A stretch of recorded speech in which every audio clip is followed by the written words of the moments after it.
Assalamualaikum warahmatullahi wabarakatuh. Selamat malam teman-teman semua.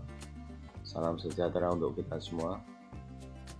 Pada kesempatan kali ini kita sudah sampai di aktivitas 19 asesmen pasca program dari Guru Belajar Pemimpin Merdeka Belajar. Pada kesempatan kali ini saya akan mencoba menjawab soal pada tahapan asesmen pasca program. Mari kita mulai. Pertanyaan pertama, urusan utama pemimpin Merdeka Belajar adalah melakukan manajemen dan administrasi sekolah, melakukan contoh baik pembelajaran di kelas, melakukan perubahan praktik pembelajaran di sekolah, mengawasi para pemimpin agar bekerja secara optimal. Nama yang tepat adalah melakukan perubahan praktik pembelajaran di sekolah. Pertanyaan kedua, 3 komponen pemimpin Merdeka Belajar adalah, ini yang bersama dengan pertanyaan pada praprogram, yakni komitmen mandiri refleksi, pemimpin Merdeka Belajar, perubahan praktik pembelajaran, rencana aksi refleksi. Yang tepat adalah komitmen mandiri dan refleksi. Konsep belajar yang penting dipahami oleh pemimpin Merdeka Belajar adalah bahwa belajar itu menyenangkan, bahwa belajar itu melibatkan murid, bahwa belajar itu mencapai nilai ujian, bahwa belajar itu mengacu kurikulum. Dari keempat pilihan ini yang paling tepat adalah belajar itu melibatkan murid.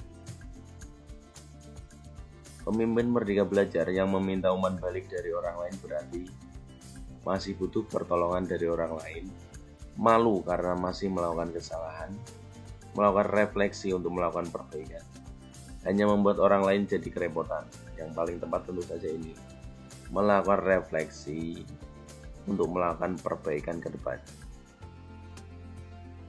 Pertanyaan kelima, pemimpin Merdeka Belajar dipandang anggota timnya sebagai pemimpin yang bagaimana memahami emosi dan perasaan anggota tim, bersikap tegas terhadap mereka yang keliru, berwibawa yang membuat semua orang segan, menyenangkan karena sering memberi hadiah. Ya, ini pemimpin itu harus bisa memahami emosi dan perasaan anggota timnya. Keenam, apa yang membuat pengadopsi awal berperan sebagai penggerak perubahan? Menghambat perubahan, melakukan inovasi, senang mencoba, atau mengajarkan perubahan? Ya, ini mengajarkan perubahan. Pertanyaan ketujuh, inilah alur respon masyarakatnya dihadapi penggerak perubahan. Diabaikan, ditertawakan, dikritik, lalu diterima, diabaikan, dibiarkan, ditolak, dilupakan, dibiarkan, ditolak, dibantah, diterima, dibiarkan, dikritik, ditolak, diterima. Yang paling tepat adalah ini, diabaikan, ditertawakan, dikritik, baru akan diterima. Soal ke-8, alasan mengapa masyarakat akhirnya menerima perubahan itu apa?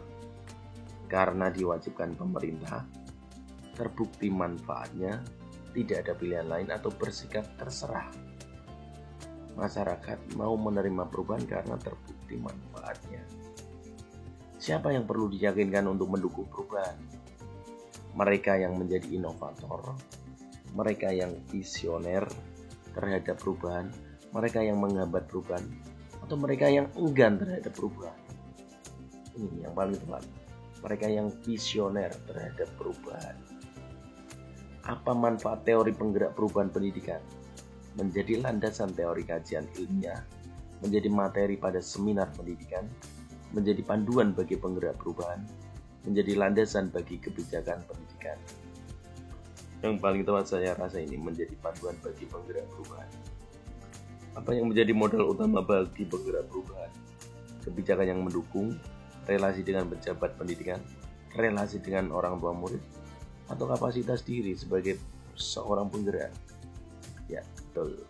Kapasitas diri sebagai seorang penggerak. 12. Apa peran komunitas guru atau pemimpin sekolah dalam perubahan pendidikan? Komunitas adalah media sekaligus sasaran perubahan. Komunitas adalah penghambat perubahan. Kata penghambat tentu saja ini salah. Komunitas adalah pemberi ruang nyaman. Komunitas adalah tempat buat bersaing. Yang paling tepat ini, media dan sasaran perubahan. Penggerak perubahan pendidikan seharusnya bagaimana? melakukan perubahan yang sopan dan santun, melakukan perubahan sesuai norma masyarakat, melakukan perubahan meski dipandang aneh, melakukan perubahan sesuai kebijakan dan aturan. Ya, meskipun nanti kita dikritik, ditertawakan, kita harus tetap melakukan perubahan meskipun dipandang aneh.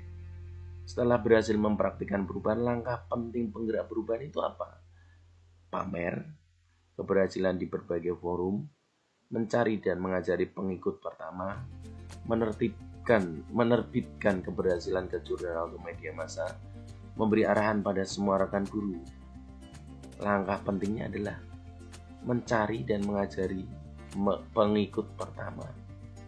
Menjadi penggerak perubahan di fase awal berarti siap menerima respon berupa apa tadi?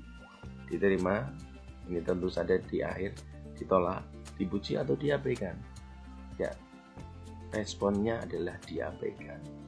Coba kita lihat teman-teman, apakah hasilnya sebagus dengan ketika kita mengerjakan pra-program.